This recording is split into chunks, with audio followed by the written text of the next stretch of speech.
Bonjour à tous, bienvenue dans cette nouvelle vidéo. Aujourd'hui on va voir les pires erreurs que j'ai pu faire jusqu'à présent dans la maison. Je te fais cette petite vidéo pour que tu évites de faire les mêmes erreurs. La première erreur que j'ai pu faire, c'était au tout début de la maison. C'est quand j'avais même pas les clés de la maison, que j'avais même pas commencé le projet. C'était d'en avoir parlé à tout le monde autour de moi. C'est-à-dire d'avoir dit à ma famille, à mes amis, etc. Ouais, moi je veux avoir une maison, je veux la rénover. C'était vraiment une grosse erreur parce que en fait tout le monde donne son avis, tout le monde est venu me dire ouais mais moi j'aurais pas fait comme ça, j'aurais pas fait ci, j'aurais pas fait ça, et en fait juste ça sert pas à grand chose de le dire.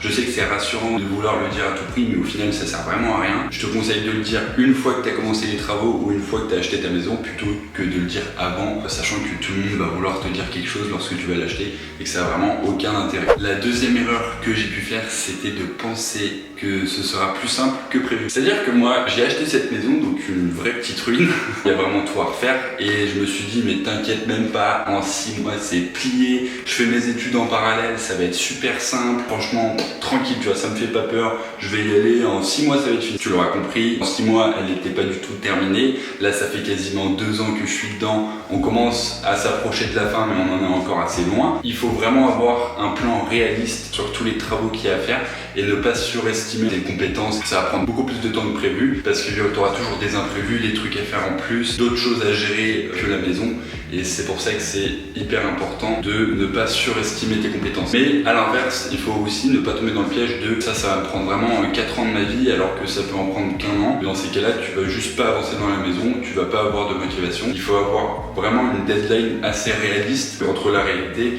et ce que tu prévois de faire. C'est ce qui va te motiver à avancer et de terminer la maison au plus vite quand même, mais sans que ce soit totalement utopiste. La troisième grosse erreur que j'ai pu faire, c'est de ne pas avoir de plan. Celle-là, je pense qu'elle m'aura vraiment fait chier pendant énormément de temps. C'est vraiment une grosse erreur. Quand j'ai commencé la maison, j'avais pas trop de plan de route, je savais pas trop quoi faire parce que j'avais jamais fait, j'avais pas de compétences, j'avais absolument rien, et je me suis dit bon, faire un plan ça sert pas à grand chose, juste je vais avancer en tatillant, tu vois, en tâtonnant plutôt. Et en fait c'est une grave erreur parce que juste quand tu vas dans la maison, que tu sais pas quoi faire, que tu tournes un peu en rond, que tu t'énerves, que machin, tu perds juste un temps monstre, alors que tu te poses pendant, je sais pas, une journée, 1 heure par jour, j'en sais rien, tu te poses pendant un certain temps, tu te dis voilà, j'ai ça à faire, pour faire ça il me faut ces outils, là il faut que l'électricien passe, là il faut que j'aille acheter cet outil, là j'ai ça à faire donc je sais ce qu'il me faut, etc.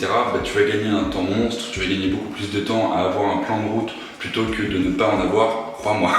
La quatrième erreur, c'est le manque de place. Lorsque j'ai acheté tous les matériaux, donc tout le placo, etc., évidemment ça prend beaucoup de place. Et j'avais pas forcément prévu l'endroit où le mettre, donc j'avais tout mis dans le séjour. Et sauf qu'au moment où j'ai dû faire le placo, du coup, il a fallu que je déplace plein de plaques dans toute la maison. Et franchement, c'était assez chiant. C'est-à-dire que tu cales le placo dans une pièce, ensuite dès que tu en as besoin dans l'autre pièce, faut que tu ailles dans l'autre pièce, dans le séjour pour revenir dans la chambre, etc. Il faut vraiment faire attention à optimiser l'espace en réfléchissant bien aux matériaux que tu vas avoir besoin dans les prochaines semaines, dans les prochains mois, pour ne pas avoir à faire 36 allers-retours et perdre encore une fois du temps. La sixième erreur que j'ai pu faire, c'est de ne pas être assez bien outillé.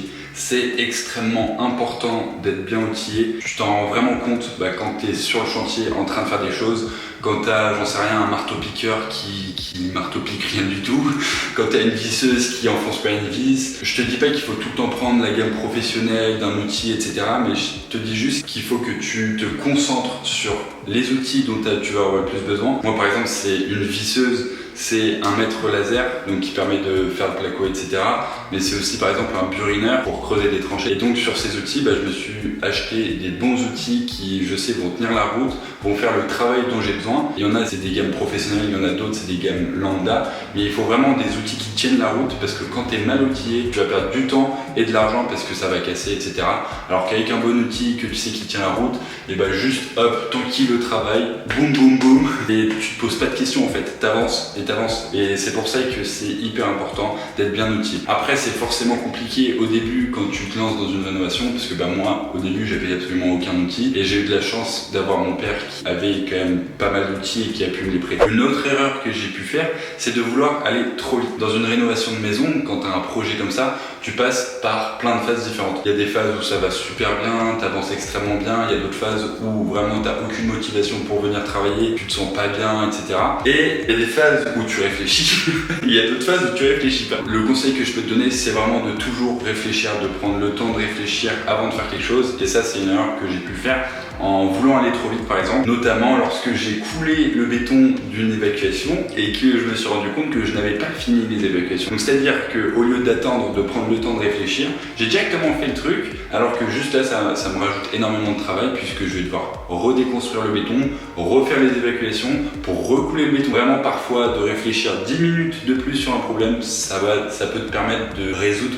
plein de problèmes. Donc prends le temps de bien réfléchir parce que c'est hyper important. La prochaine erreur, c'est pas vraiment une erreur que j'ai pu faire, mais c'est plutôt un conseil que j'ai envie de te partager, c'est de bien s'entendre avec le voisinage, c'est d'être poli, d'être content, de sourire, de tout le temps dire bonjour, etc. Ça m'a permis de vraiment de pouvoir avancer beaucoup plus vite. J'ai énormément d'histoires à raconter sur juste le voisinage. Par exemple, quand je faisais des allers-retours à la déchetterie, je dépassais énormément la limite. Je suis allé voir le gars à la déchetterie, voilà, je lui ai parlé, je lui ai expliqué.